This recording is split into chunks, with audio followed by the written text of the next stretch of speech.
Welcome, everybody, to our first panel talk of 2018. I'm Savlan, the Executive Director of the Jack London Improvement District, of which most of you are stakeholders. I recognize most of your faces in the room. But actually, so that our panelists know who they're speaking to, how many of you are, let's say, business owners in the neighborhood? How many business owners? How many residents? How many people can just hear the train and know it's there? How many infrastructure and train fanatics in the room? That's a lot of us, actually. Great. Did I miss out any other major categories? I think all of us are here. Tonight, the Jack London Improvement District hosts panel discussions of topics that are of interest to the neighborhood. Obviously, the train is of interest. It is one of our noisier neighbors. It's one of our most important pieces of infrastructure. In the past, we've done panel talks about retail, about the future of development in Jack London, about homelessness.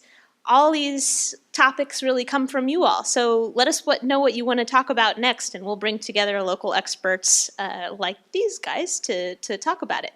So I'll actually hand this off to Peter to make the introductions tonight, but tonight we'll be talking about the train quiet zone and related safety upgrades and improvements that would facilitate this kind of infrastructure investment. So thank you all for coming.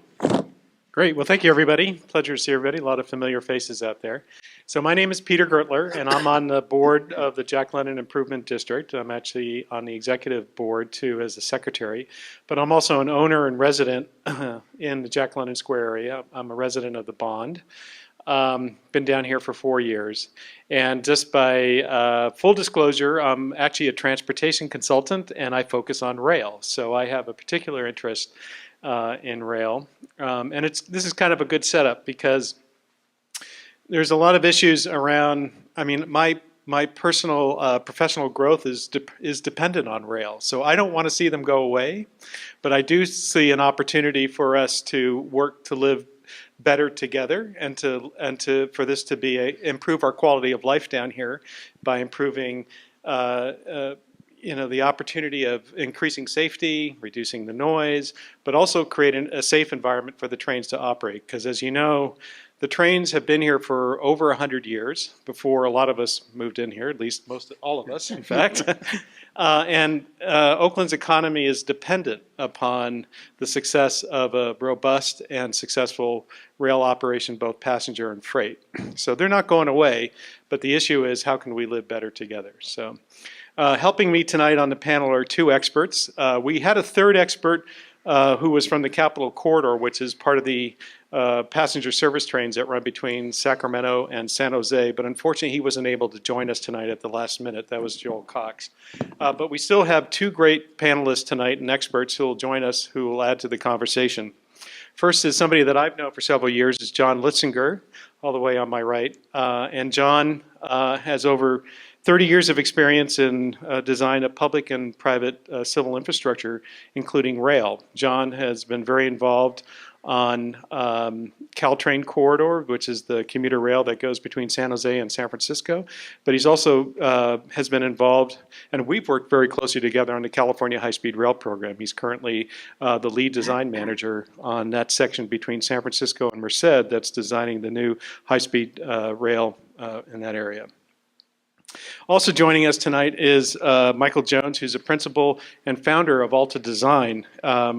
Michael has done over 1,000 studies since 1985, ranging from national, state, and regional plans to corridor studies and plans for small towns. He's a nationally recognized expert in bicycle and pedestrian and trail planning and design, as well as a financial analyst. He has developed innovative methodologies and models for topics such as bicycle demand, GIS-linked roadway suitability, and shared use parking, and he has presented and been published at the Institute of Transportation Engineers, the American Planning Association, American Society of Landscape Architects, and the Rails to Trails Conservancy. So we clearly have people here tonight who know what they're talking about. So just to get started, can everybody see? Can we turn off the lights so we get a little better resolution here? So remember, these are our panelists tonight and how we're going to proceed tonight is I'm going to give a brief introduction of the train quiet zone history with the Jack London Improvement District, kind of where we are today and where some opportunities we can go tomorrow. But our panelists tonight are going to give a little bit from their professional perspective around train quiet zones. John's going to focus mostly around engineering and construction issues, and Michael's going to focus around pedestrian and bike considerations.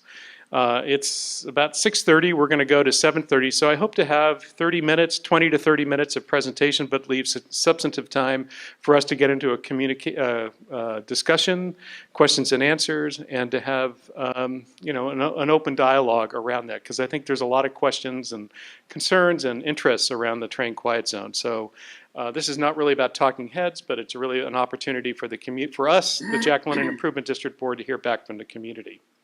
So I'm going to take you on a little history of the train quiet zone.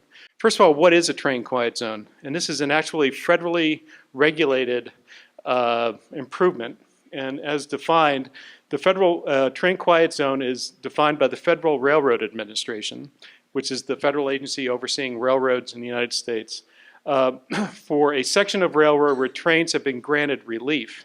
And the important note there is relief, not exclusion, from the use of their horns. So it doesn't reduce the noise from the train itself. It's about reducing the number of times that they have to blow their horns at every intersection.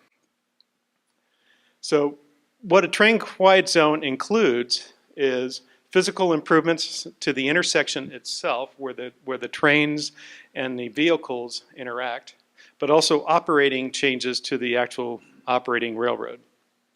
It requires a minimum level of safety at every intersection. So, and John will talk about this a little bit more, that in order to implement a train quiet zone, the intersection itself has to be at a certain level of safety before you can actually implement the train quiet zone. John can explain what that means in more detail and actually how it applies here in Jack London Square. It's important that once you implement the train quiet zone, it doesn't improve safety, but it doesn't diminish the safety. So it keeps safety at best at its current level. There may be some ancillary improvements that get done with the train quiet zone that will improve safety, but it's important to remember in and of itself, it's not a safety improvement. And it doesn't eliminate train horn usage. It just reduces the amount of train horn noise. And at the end of the day, a train driver, the person operating the train, has the prerogative to blow the horn if they see a situation on the track that they believe is unsafe. If they see a pedestrian or a car on the track, they have the discretion to blow their horn due to a safety reason that they may see. So it doesn't completely eliminate the horn noise for those reasons. The other thing, particularly the unique around Jack London Square, is we have a train station, the Amtrak train station, that's located here. All trains are required to blow their horns while approaching the station and when leaving the station.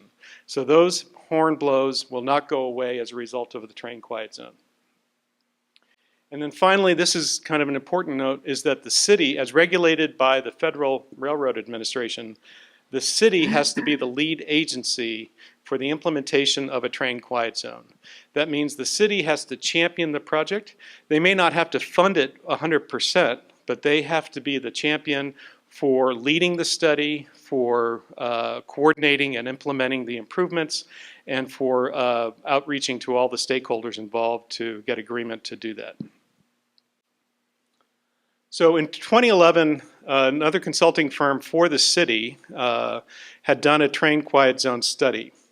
There were 6 intersections that were studied, as you can see on the map, the green dots there, in an area of about 3/4 of a mile, all the way from Oak Street to Clay Street.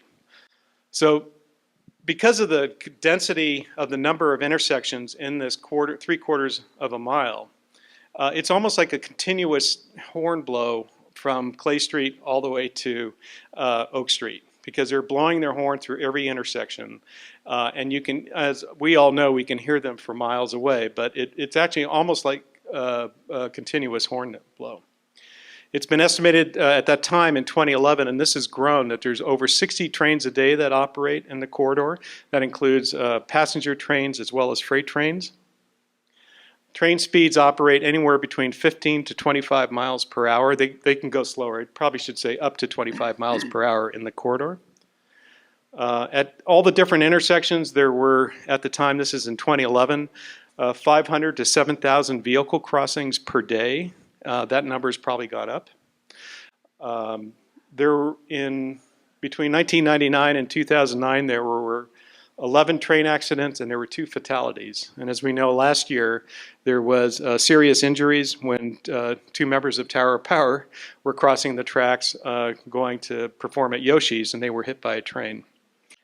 The stakeholders in the area include, of course, the city, includes the UP, the Union Pacific, the BNSF railroads, Amtrak, and you all, which are the community. So it would have to outreach to all of you for input and dialogue with regard to what would happen. And the other thing that's important, that it's estimated in the 2011 study that there will be about a 20% growth in rail traffic in 2030. And I would venture that's probably conservative, and that number will probably grow. So those 60 or 70 trains per day is going to grow probably by a minimum of 20% in the next 10 to 20 years. So what they found at the 2010 grade crossing study is that the intersections, the 6 intersections that I showed before, will have to be upgraded to a certain level of safety before you can implement the train quiet zones. And those safety improvements include street barriers, as you may be familiar, that's out here between Broadway and Washington Street. There are these little tiny curbs between the rail and the actual vehicular traffic. Those need to be implemented. There needs to be new signage and restriping of the pavement.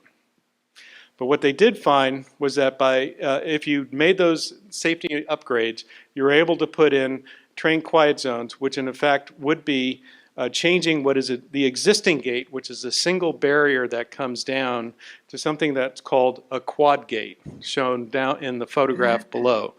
As you can see, the quad gate, what that does is it creates an impenetrable barrier between the vehicles and the actual area where the trains operate.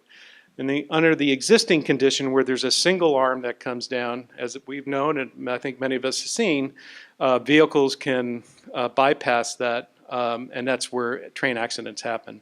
And actually, in the last couple of days, there's been some very serious train accidents, and particularly the one that happened, was it North Carolina or Virginia the other day?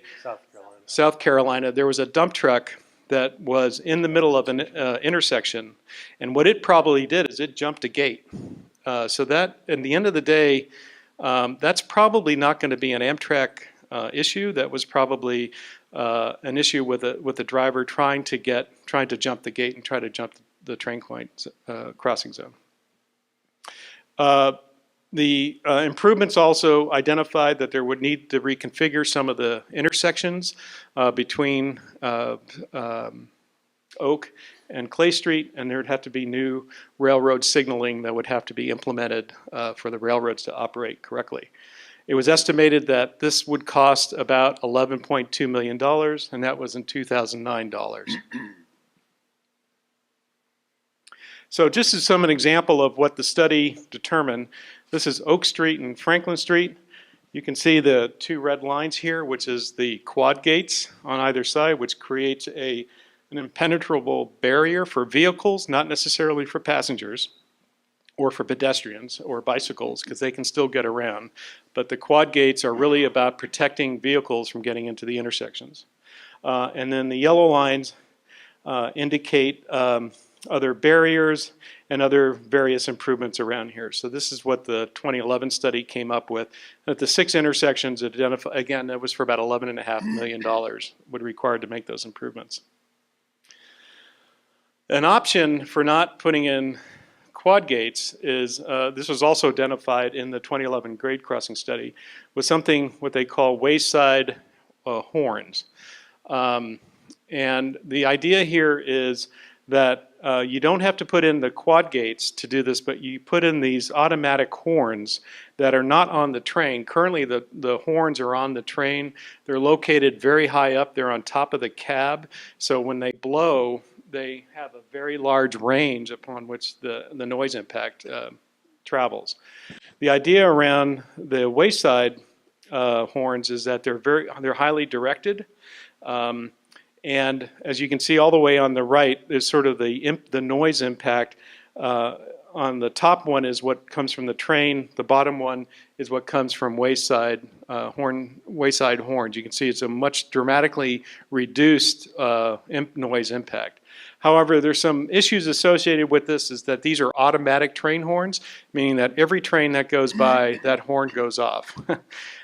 So it's not, you're not reducing the number of train horn noise. In fact, you may be either keeping it the same or maybe making it more. The other issue is you may be reducing the impact of noise depending upon your orientation to the intersection.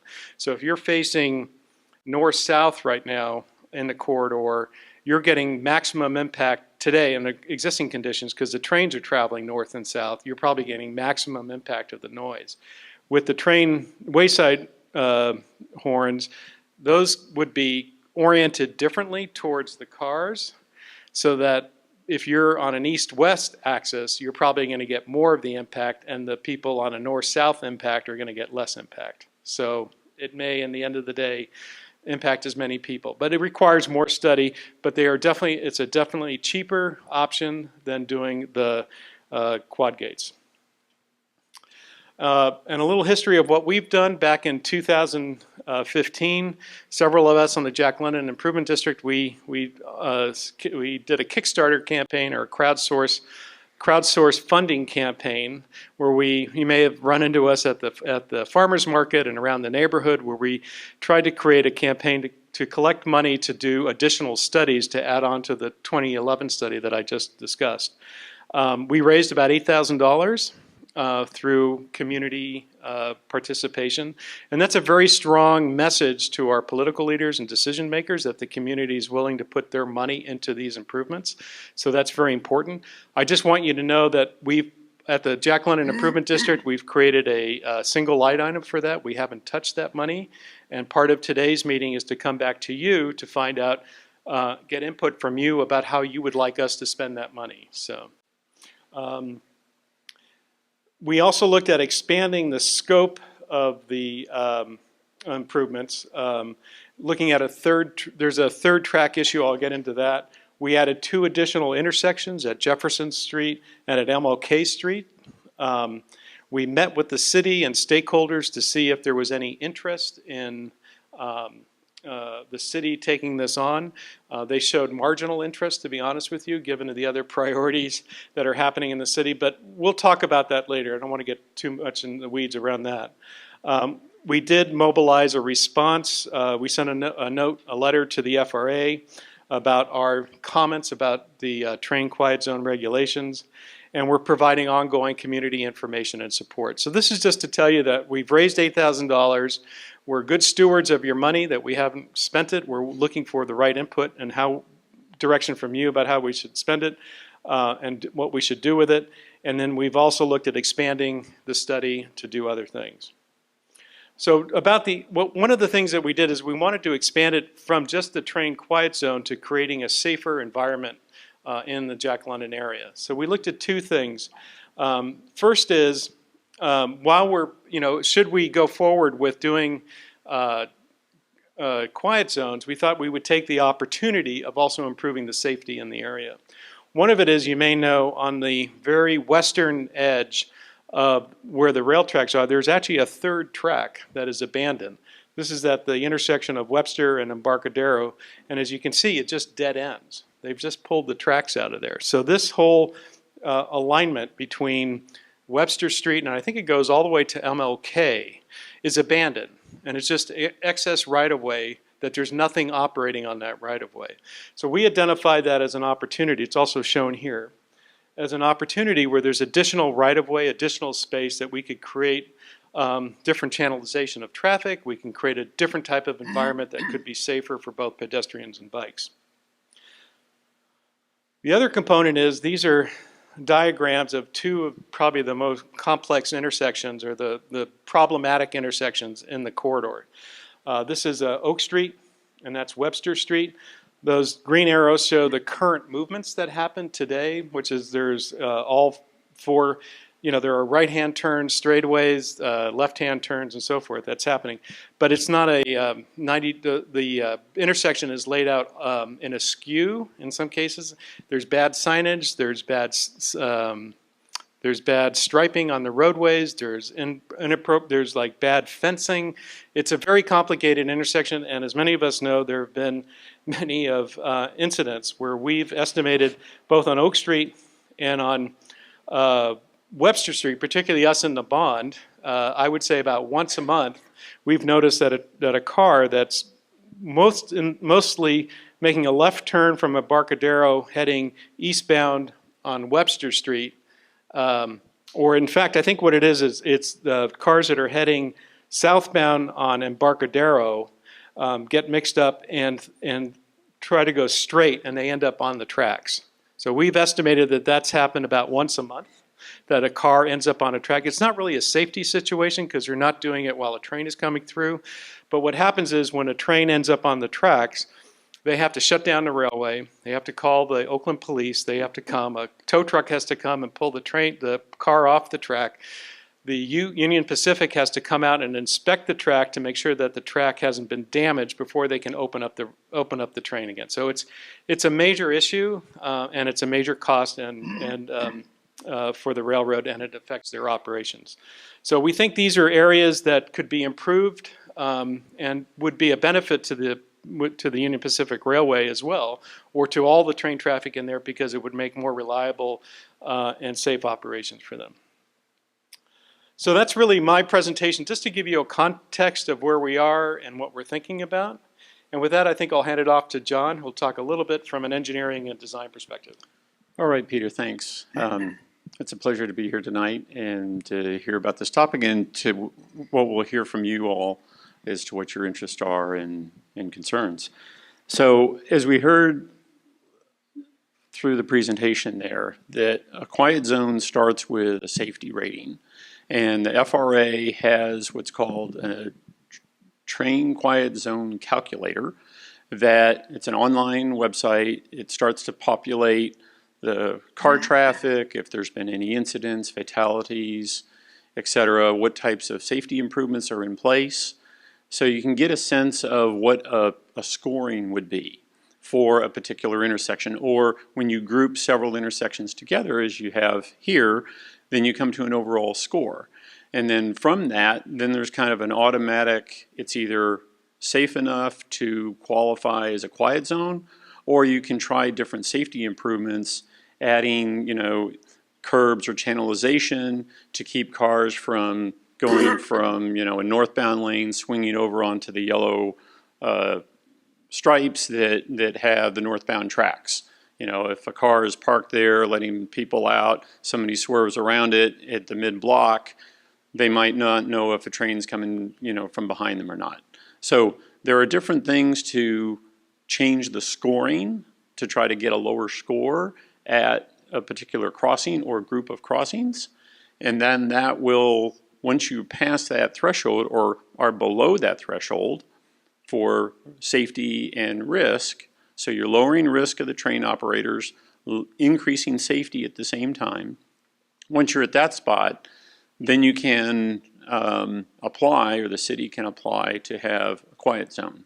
And as what we heard from Peter, a train operator always has the prerogative in their judgment to use the train horn from a safety standpoint to alert people if they're on the track, or if there was going to be a collision.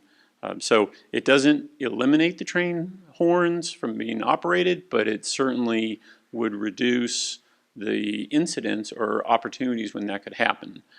So you increase safety, do some safety improvements.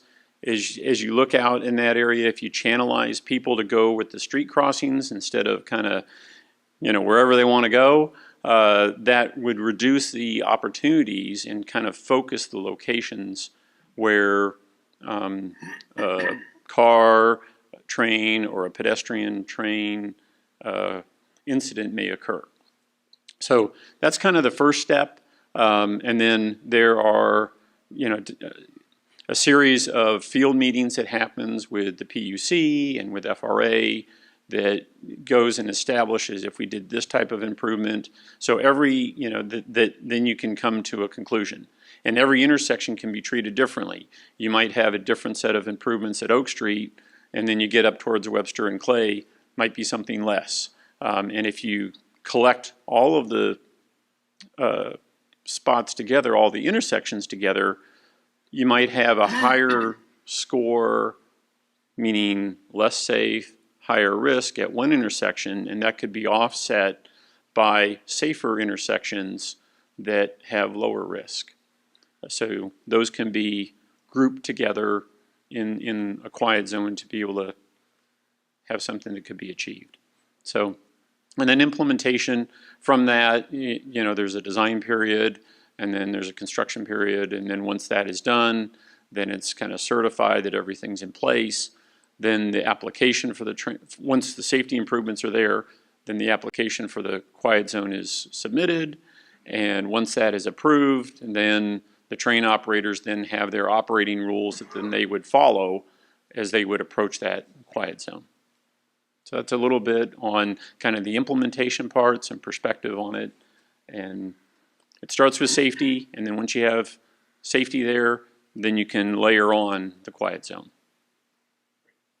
Okay. Thanks, John. Hi, everybody. My name is Michael Jones, as Peter gave in his introduction. I'm with Alta Planning and Design. I'm a principal, and our office is right down on Webster Street, right next to the tracks. And as transportation people, even though we focus on bicycle and pedestrian types of projects, we actually kind of love to hear the trains go by, although it completely disrupts our conference calls and any conversation in the office.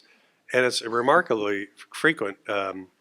But we do love the trains. We also, as I said, we are bicycle and pedestrian experts. We have about 200 staff, engineers, planners, and designers, and 35 offices in North America. We are currently doing the Oakland Bicycle Plan. We have a long history of working with rail operators. We did the first rail with trail study for FRA about 14 years ago. We understand the railroad operators' needs, their requirements, their standards, and really the interface. And I guess one thing I've heard a lot from the railroad operators is that the railroad tracks usually were there first, and the people came second, and they, in some cases, feel like it's really up to the pedestrians or the public agencies to figure out how to keep them off the tracks. As you can imagine, just around California alone, there are places where there are people all over the tracks. For example, down in San Diego County, if you know that Santa Fe line that runs along the coast, and it really is the barrier between the parking lots and the beach, and you have thousands upon thousands of people crossing the tracks where they're supposed to, but then often where they're not supposed to. So it's quite an issue. But to me, looking at this area here, Jack London Square, world renowned as a place a tourist, a visitor destination, restaurants, bars, hotels, and it's also a high employment area, and it's a high density residential area. And that combination means there's a lot of pedestrians.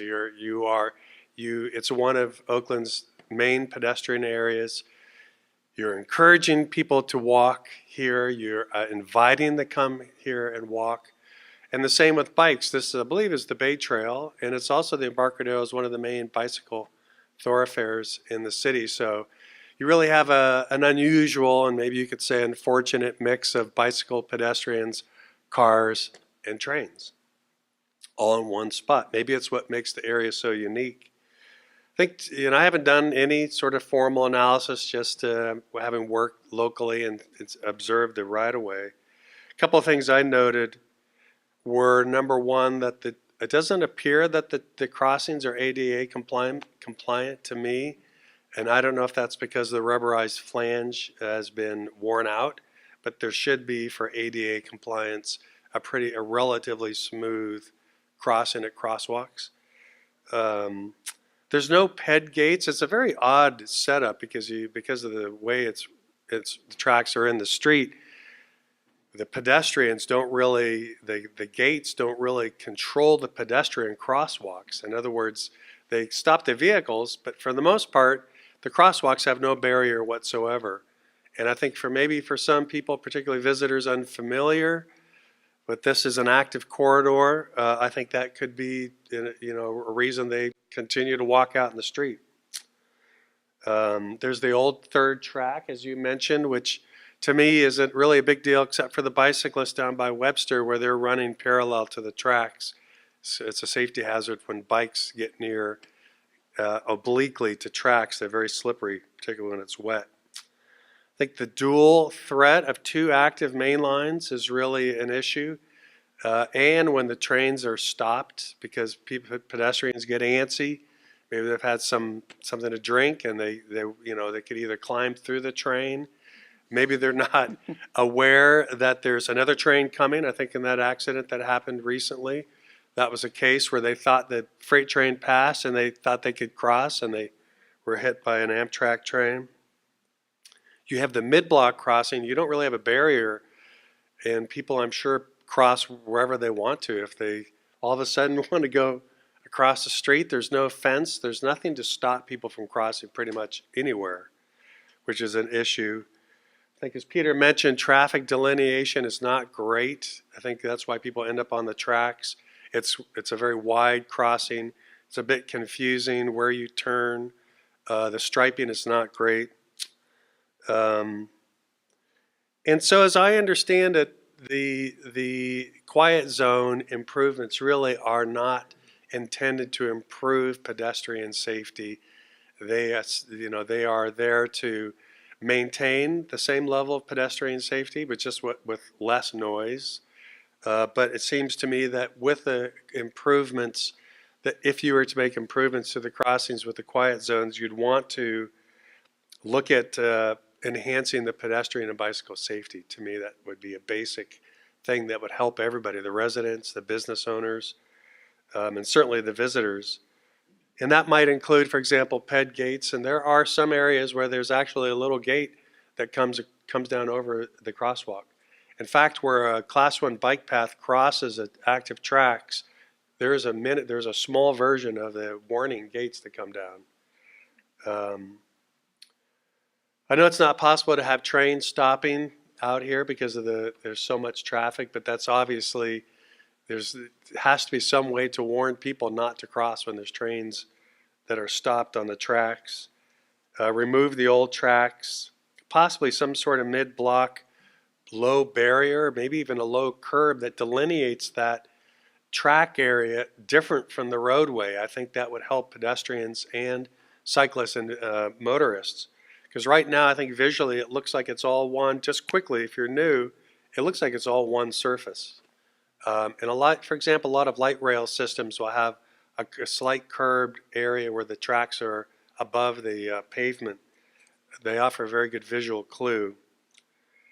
And yeah, that's just somebody mentioned actually before I came here, maybe the possibility, if there's room, to have a ped island out near the tracks so that people can cross the traffic and then wait. Maybe there's a little gate there for them closer to the tracks, because I think what's confusing for people is the mix of vehicles and trains in deciding when to cross. They might focus on the traffic and then all of a sudden realize there's a train coming. So that little island would give them a place to stop if all of a sudden they heard a train coming, and also it would simplify that crossing, but it's just an idea to be explored. But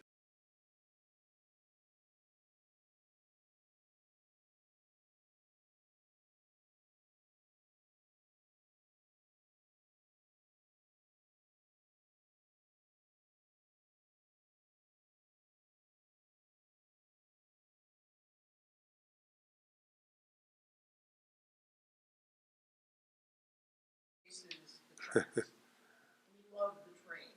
I am a very frequent train rider. I'm an urban planner.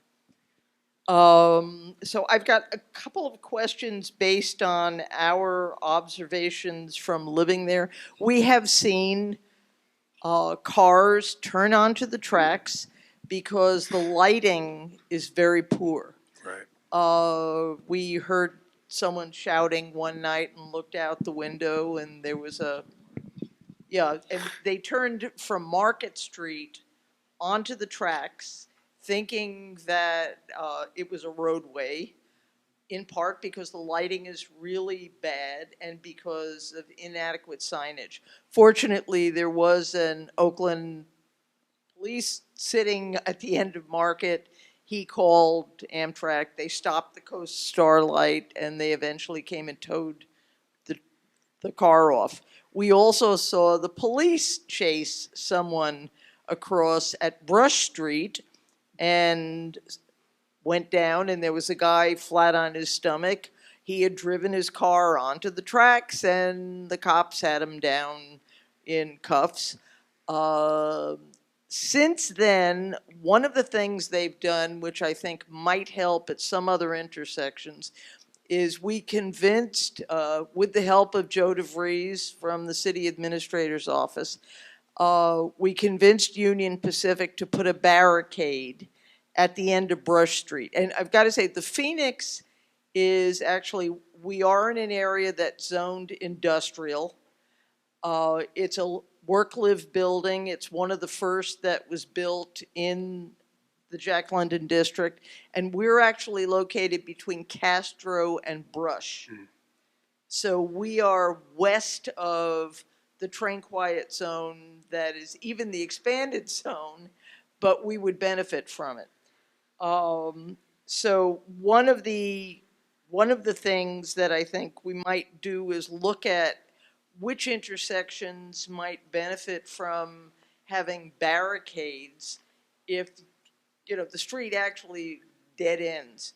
We have noticed a difference between freight trains and passenger trains.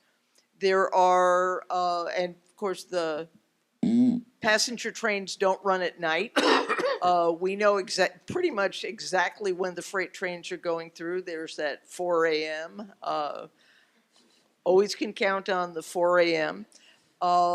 The drivers on the freight trains appear to be far more considerate than the passenger trains. Now, part of that is probably because they're at night when there aren't as many people on the tracks, but we notice a definite difference in the way they apply the horn.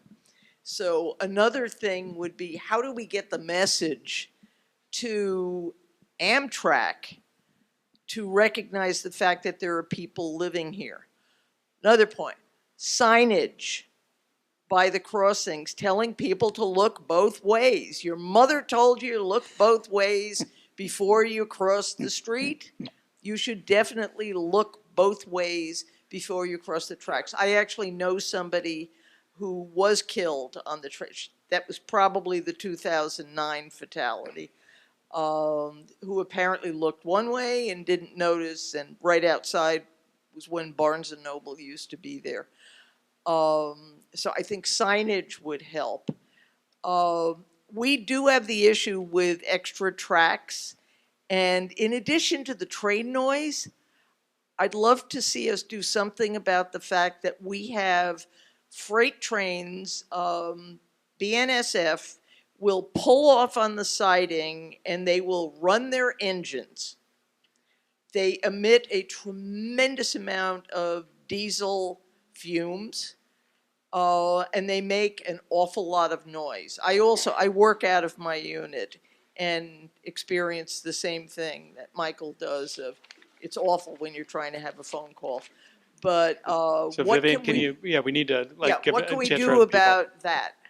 One other thing too is that the freight trains, their horns blow bi-directional, both directions, so you get it both coming and going, where the passenger trains only blow in the direction the train is going. That would be something that would be really nice to have fixed. I'll try to. So I heard 3 points that we talked about, which was I heard the barriers, signage, improving signage, of course, and also the third track and the barriers, and then the idling of the freight trains and the horn blowing. So let me just say really quickly on the horn blowing, that's regulated. Okay, so the pattern of the horn blowing is regulated by the federal government. The decibel sound of the horn has to be a minimum decibel that's regulated by the federal government. Now, of course, it's up to the discretion in terms of, if the train driver had a fight with their spouse the night before, or whatever, you can't control that. There are some that are heavy on the horns and some that are lighter on the horns. I'm willing to say that it's probably random if it's freight or passenger. And then also the directional basis. I'm not sure about if they're multi-directional on freights versus passenger. Again, those are highly regulated in terms of what the sound pattern of those are. So, turn it over to you. Yeah, I'm a resident here, and about 6 years ago, my neighbor was pretty disgusted with the noise, so he called the train, whatever, and found out what the minimum and maximum decibel rating was. He got a decibel meter. He went down to the corner, bought chicken and waffle, and he sat there for days, and he recorded the noise that came out of these trains. So they are way over their guidelines, way over. So he started calling Washington. And after a few weeks, he just got so frustrated, he quit. Is there anything being done to enforce the maximum decibel meters? Because I wear earplugs at night, I'm fine, but during the day, I know when Union Pacific's coming through, because I just know that train, he is so loud, I know it's not Amtrak. Yeah, I mean, there's famous stories around with people going out and buying their Radio Shack decibel meters and sitting out at intersections and recording. So first of all, I'm not going to say that you're the person that did it, but it's a highly exact. There are professionals that go out there and rate the sounds and do it on a professional basis, and so you're probably not going to get much empathy from the railroads that you went out by yourself and monitored the sound, because it's a highly scientific way of trying to register the sound. So I can't really comment, on that, except for the fact that these are highly regulated, and there may be instances that they're over the decibel, but I don't really know what that frequency is or not. I don't know how to respond to that. But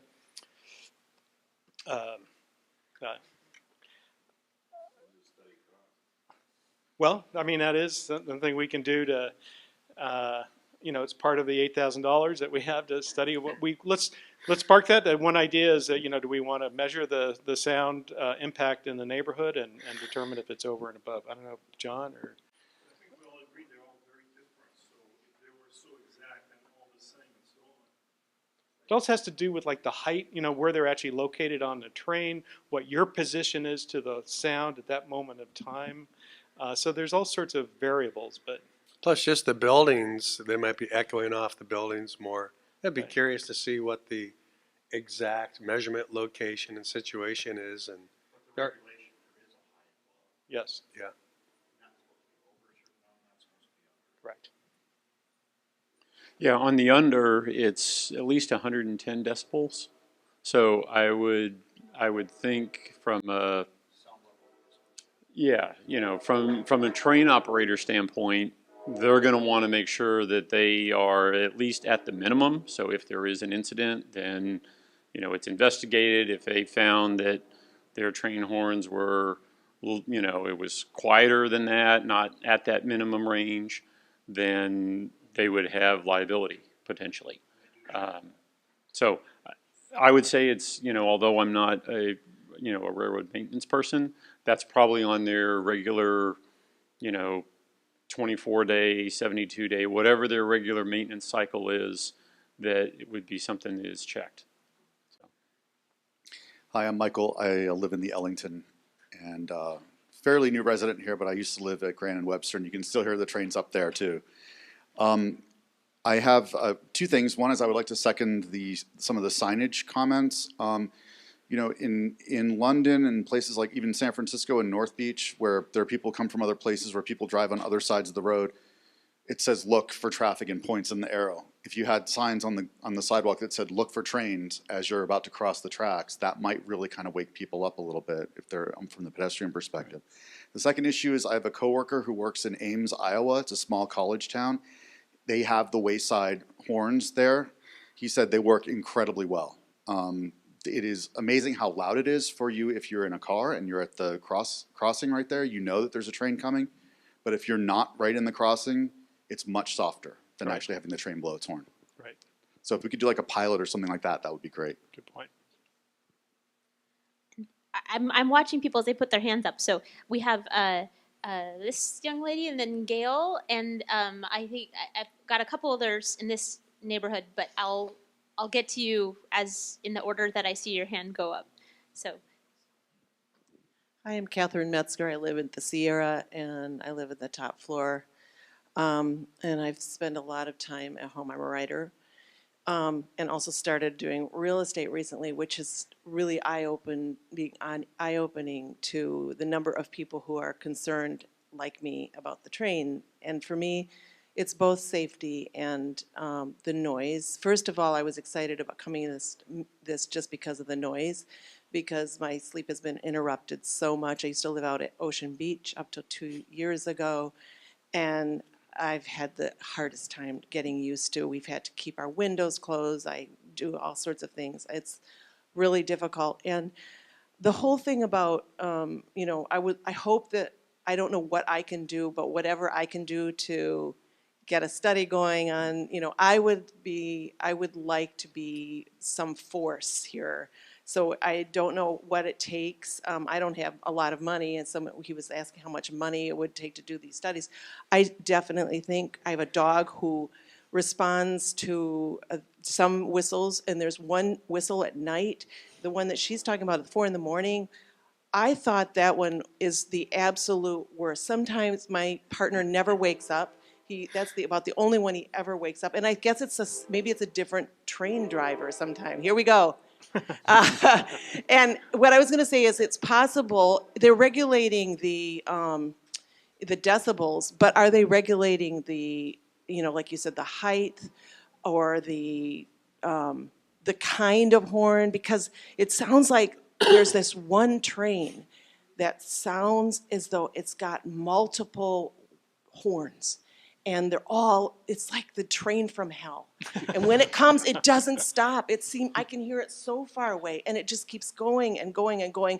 And it wakes me up, and sometimes I can't go back to sleep. I really hate the train horns at night. And I also don't want to be hit. I was hit by a car walking across the street 30 years ago. I still have problems. Sometimes I have to go back to all kinds of devices. I have all kinds of things that come and go, that I have to have surgeries and so on. And I understand the safety element. I would love to have more safety. I am not against the horns. And so I love this, the new thing. And I just want to say thank you so much for all of your ideas and the creativity that you're talking about with, levels and stuff. Because I know when I'm walking with a cane or witnessing people turning on the tracks, it's just astounding to me that it doesn't have more grit in our, that government or people there aren't more people here. I'm just in shock about it. Great, thank you. Make sure we get the other question. I think Gail was next. Hi there, I'm Gail Staba. I'm a neighbor and I also work from where I live. I also am a member of the Transportation Research Board, and I've been doing noise, primarily aviation noise, for a very long time. And this is going to be a heavy lift, a really heavy lift. And so the idea of including safety items, pedestrians, cyclists, whomever, makes a lot of sense. I think it's going to take a lot of little things all along the way. And so one of the things that's coming up in noise, particularly through Europe, is they are finding out that there's a lot of public health long-term effects that they can now directly relate to noise in the home or in the business. And so although this is not going to get us to where we want to go, it's one more piece to the puzzle. And so I'm just saying that I appreciate everybody showing up. We're all neighbors together in one way or another, and it's all these little things that you can think of to help get us over the finish line. Thanks. Your turn, Gary. I'm Gary Knecht. I've been at 3rd and Harrison since 1842 or somewhere around there. Before the trains. Yeah, and an observation I would make is that every time there was a suicide in Menlo Park or Palo Alto, the length of whistles and the volume of whistles in the district increased for at least 2 weeks, maybe 3 weeks. There is very definitely an engineer factor that comes into the noise we experience. And if there were a way to reduce the engineer factor, that would be lovely. Okay, that's as far as noise goes. I will second Gail's comment about the health hazard in that 30 years of which 20 were about 30 feet from, sleeping 30 feet from the top of the whistles that were being blown at the intersection. My hearing's not quite what it was 30 years ago. And I very definitely agree that conference calls and various other calls are pretty challenging. Although people keep telling me, oh, well, you can double glaze and triple glaze and do a lot of building improvements that will get rid of that. And besides, you bought in here knowing, yes, I did. There were 4 trains a day when I bought in here, but never mind. The main thing that I think at a relatively inexpensive thing we could do safety-wise are things like a stop sign at Webster and Embarcadero was put in about 2 years ago. I believe it's made a huge difference as far as the cars going into the track because people see the stop sign and they stop and then they look around and realize little things like that at intersections would help.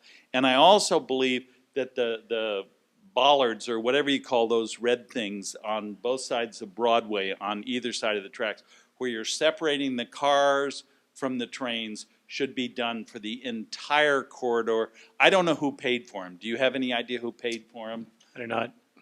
I'm going to assume it was the city, and I'm assuming the reason why they were put there is because that's the highest pedestrian and vehicular volume. Okay, but I think that's something that could be found out fairly quickly, and we could either go back to that source or find another source. But I think that separation is a relatively inexpensive with a high bang for the buck kind of thing that could be done. That and other, whether they're stop signs or you mentioned the barrier. I am concerned as you're talking about increasing the trains as to the type of cargo that would be on those trains. And I'll just leave it at that, but there are some concerns. Every now and then when I see military cargo coming through, or when I see tanker cars coming through, and when I read about coal going to the Port of Oakland. I have no idea what comes through here, but I do worry about it. So if I can there's a whole other issue around the type of train and what the trains are carrying. Let's not go down that path because I think it'll distract us. Yeah, thank you, Gary, for that. Yeah. I'll just add real quick that those are precisely the types of low-cost improvement that get the highest, bang for your buck from a safety standpoint. Signs, paint, striping, the delineators, which are the reflectors. Those things are low cost, generally pretty low maintenance that, would help in, get the current, scene safer and have crossings focused at the specific intersections. My name is Taj Tashambe. I'm affiliated with a business in the neighborhood, and I'm curious to know, in terms of a study, what would it take? And there's several areas of which the study needs to be conducted, it sounds like. So I'm not being specific to one type of study, but just a study to be conducted at this point. How would that need to happen? Who would need to be involved, besides the bid, on actually developing a study and getting more dollars crowdsourced, et cetera? Because it sounds like that's really what needs to happen since the information is so outdated from 2011. And I'm just curious, where are you guys at with actually going forward, and what other type of support do you need from the community, business, private, et cetera, city? That's a great segue. So when we raised the $8,000, we knew that was short of being able to do a study similar to what was done in 2011. I mean, I'm going to guess that study was in the order of $50,000 to $100,000 to do. 35,000? Okay. Well, today's dollar. Today's dollar. But we always thought the $8,000, what we investigated and we talked with the city about, was using the $8,000 to just refresh the 2011 study to bring it up to current projections of train traffic and vehicular traffic. And we did get, from the consultant that did the study at the time, it was Wilbur Smith Associates, currently CDM Smith. But they did the study, and they confirmed that for about, the money that we had available, they could just take the existing study and just sort of verify or validate that the numbers were generally within the order of magnitude of what they were, or if they've gone up by a few, whatever percentage point. So that's an option of something that we can do, probably with our amount of study. The other option that we looked at with the money that we have is to partner with the city, is to say that, if it requires a $50,000 or $100,000 study or whatever it is, that our contribution to that study could be $8,000, or maybe we could raise more, that we would be a participant, a financial participant. We'd have skin in the game in terms of whatever the next study is. John, maybe you want to talk about is, let's say we get to the point that the city wants to move forward with let's say $11 to $15 million of improvement that they want to go forward. What are the next steps that sort of need to happen to go from a feasibility study to actually constructing it? Like, you kind of walk through the Sure. those So the city or whatever agency or group of people would advance the project from the study. They would go through a design phase. You would pick a design consultant. It could be a competitive type of a selection or qualifications based. Generally, it's qualifications based, but you could have, a group that has done this before. That would be an important thing to do. Don't have somebody do this for the first time.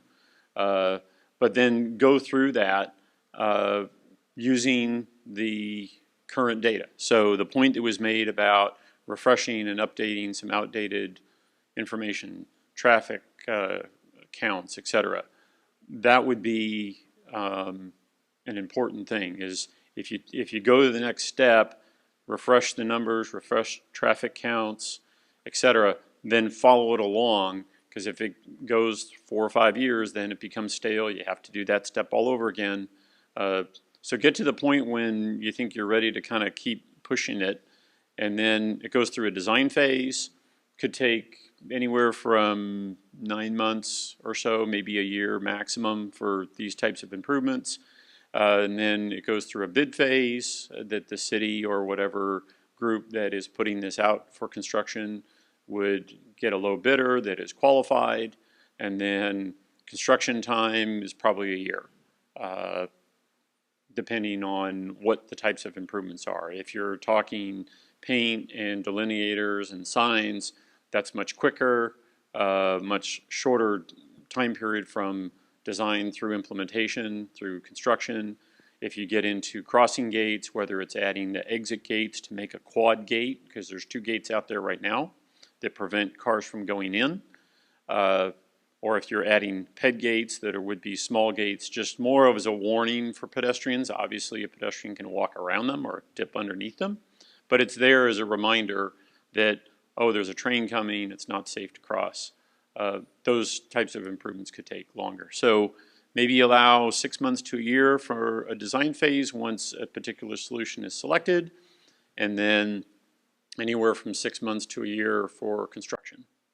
Right. And typically a design phase of total construction value is 5 to 7%. Yes. So $10 million would be, 50 to 100,000. Yeah, 500,000 to $1 million. So right. just to kind of give you order of magnitude of what these costs are. So And the only thing you didn't talk about was environmental. And depending upon the level of improvement, it could invoke an environmental study that would be required. Right, right. So these types of improvements generally are exempt. There's a categorical exemption under CEQA, which is the California Environmental Act.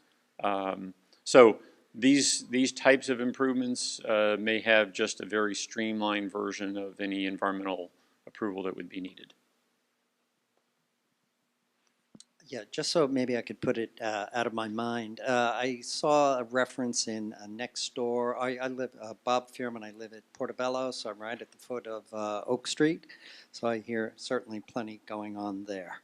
But I've seen it at Reno, Nevada, where they buried the tracks and referred to in next door saying a limitation. I'm sure the cost is way beyond maybe any possibility. But the Webster Tunnel going under is a prohibition for depth. Could you just say a quick Very good comment about segue. that? So this, first of all, by submerging the tracks here on Embarcadero have been looked at for the last 20 years. And it's a multi-billion-dollar project to do that. We're sitting on bay mud. It's very complicated, very expensive to do. I mean, had we done it 20 years ago, it would have been a lot cheaper, but that's another story. So that has been looked at, and if anyone's, Reno is one. Another one is a famous one is from the Long Beach, from the port of Long Beach. There's what they call the Alameda Corridor, where they actually created a trench that all the freight trains from the port facility out into the rail network operates in a trench, and and it's separated from traffic and so forth. So that's kind of the idea. That's been looked at. I'm not sure that there's much energy around that. The Alameda County Transportation Commission, ACTCC, is putting together a rail strategy plan, as well as the Capital Corridor that runs the passenger trains here. The Capital Corridor has a 20-year vision plan that they're looking at separating. Right now, passenger trains and freight trains run on the same tracks, which creates all sorts of problems. They're looking at separating those tracks. And one of the ideas that they're looking at to go into the Alameda County Transportation Plan is keeping this track is actually submerging, putting this in a trench, a cut and cover trench is what they call it, putting the passenger tracks, moving the freight trains over to 4th Street where they originally were. And that would be creating a separation of the passenger and freight trains, and that's something that they're looking at. Again, this is a very complex plan that's probably $30 billion is what the total cost is, just to give you a focus. So that's put it in perspective of reality, probably not very realistic in the next 20 to 50 years. But they're looking at it. But what's important of that is Alameda County Transportation Commission in the rail strategy that they're looking at has a line item for Jack London safety improvements. So they've recognized that there's opportunities to improve safety in this area.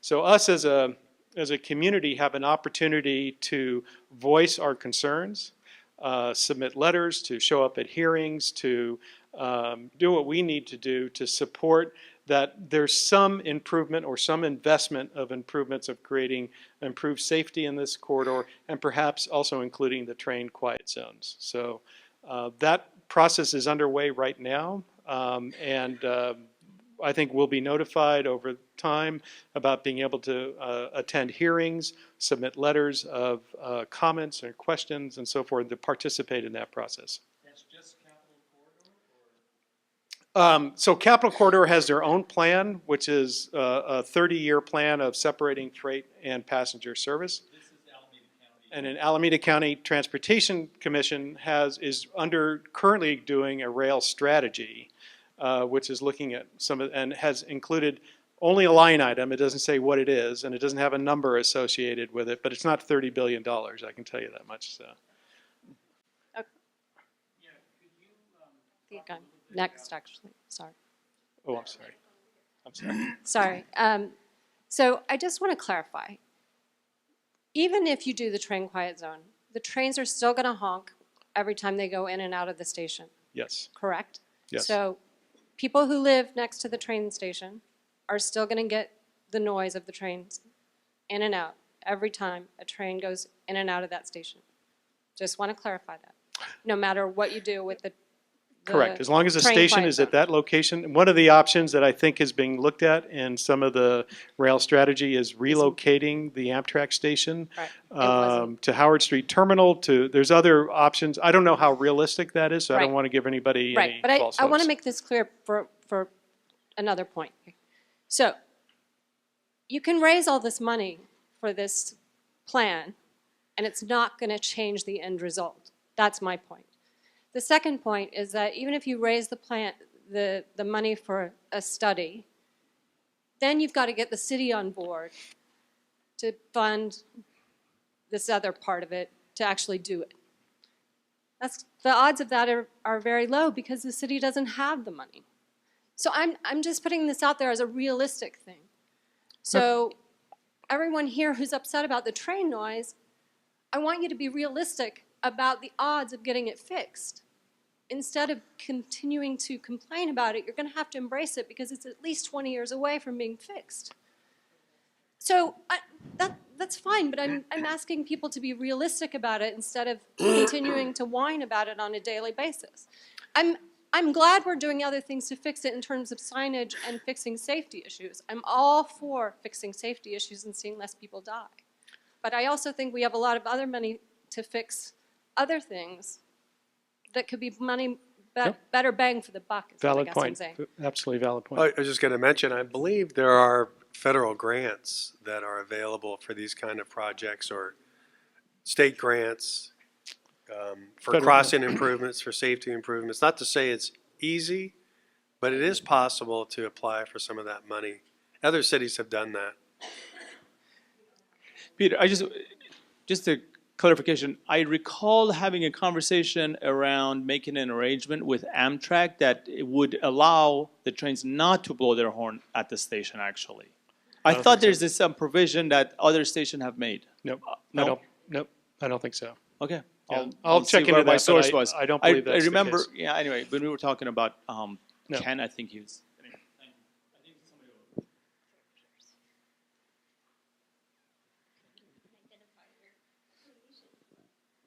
So my name's Rob, and I work in downtown Oakland with Fair and Pierce, a transportation firm. And I'm curious on quiet zones if there's a threshold for vehicle, pedestrian, bicycle crossing activity, or even intersection activity that would preclude a quiet zone, or is it purely a safety issue and it's not really a volume issue? John, or you want to? Yeah, I believe that it's a combination of things. So there's the car volume. So obviously, the lower it is, then the risk goes down. But I don't know what threshold. If you're at 20,000 cars a day or some number that would then become prohibitive, that you could never score low enough. So that would be something to investigate, with the city using the FRA's website to do some test runs, some what ifs. Try these different things, and if there is a tolerance or kind of a limit on traffic, then maybe that becomes part of the solution, is to focus the traffic to certain crossings or other locations so you have low traffic volumes. That then helps the score. Or close the street. Or close the street, right. Exactly. Oh, hi. Hi, my name is Guillaume. Just two points, just on the previous conversation, just to clarify, if you can explain, in my understanding, that still means there's a lot less honks because not all the trains stop at the station, and even the one that stop at the station is one honk, not 6 or 7. Right. So what we're talking about is the Amtrak station is located here. So every train that approaches and departs the station in either direction has to blow their horn as they approach, and they have to blow their horn as they depart. But you would eliminate 6 other intersections of where they would be blowing their horn. So there would be a net reduction in train horn noise. Not necessarily for the people that live right there. Clearly, they probably would have no to limited impact, but for the larger part of the Jack London area, it would have a net benefit impact.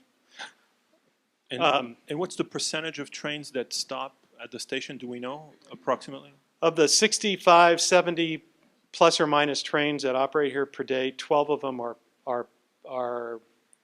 Capital Corridor, and I think another 4 or so are Amtrak trains that are going to Seattle or going to LA. And just a follow up. So it's a 25% approximately, or a third. Yeah. Thanks. Just to follow up, I haven't kept up. And that's a good point. I'm sorry, didn't mean to interrupt you. Not all the trains that are going into the station. Only passenger trains have to blow their horns as they approach or leave a station. So of the 60 trains, 20 of them or so are the ones that will be blowing the horns, not all 60 of them as they approach or depart the stations. That's a good point. Thank you for that. Just one thing to add, kind of thinking about the traffic and the street closure, it's really the closure across the tracks. So in looking at the 6 locations or so, if you had kind of the one-way north, you know, if you think from south to north, and then you didn't have as many track crossings, maybe there's one up at Clay and one down at Webster, then you only have 2 locations where a train horn would need to be sound because there would be crossings. And then all the other ones would be silent because there's no vehicle crossings there. So there could be some things you could do with traffic patterns that would eliminate the number of instances where, or locations where train horns would or could be activated. We have My only thought on that would be that in a pedestrian area, having, let's say, a 4-block stretch where you didn't have any crossings, I think you'd get a lot of people trying to cross mid-block because they're not going to walk up 2 or 3 blocks to cross and come back. So, but definitely good from a safety perspective. I don't know if you'd get a lot of conformance. Just that was my real question was, with the potential, I haven't kept up with it, of the A Stadium, would that impact it in any way, shape, or form, regardless of where it's at or what's happening? I don't think the A Stadium in particular. I think economic development, I mean, as we've seen, there's 500 new units that are planned, that are under construction. Is that right, Savlon? 500 new units that are basically under construction in Jack London. So that's more people, more cars. As more businesses come down here, if wherever the A Stadium it finally locates, it'll bring more traffic and could activate more uses in this area. So that'll just bring more traffic and more people. So it exacerbates the problem. Right. So we're at 7:30, so I think we're going to wrap up. Sure. I'll make it quick. Nathan Williams. I live in the Aquavia at Oak and Embarcadero, so I do have many of the challenges with the station and so on. 2 questions. Do the train drivers have a manual volume control, just to respond to what questions have been asked earlier? I've actually blown the train I've actually blown the horn on a train, and it's a button. Okay. Second question, thinking outside of the box, are there things that are being done globally outside of a quiet zone? Lowering the maximum decibel in the regulation, different train horn design. If the wayside horns are more directional, why can't those be used on trains? Anything else we could be talking about? Absolutely, and I think that just requires more study, right? But I do think the train quiet zone, as we've shown here, are used as a kind of international application to this kind of situation. So it's being used globally, but you know, obviously we should be looking at technology today of how we can do that. Sure.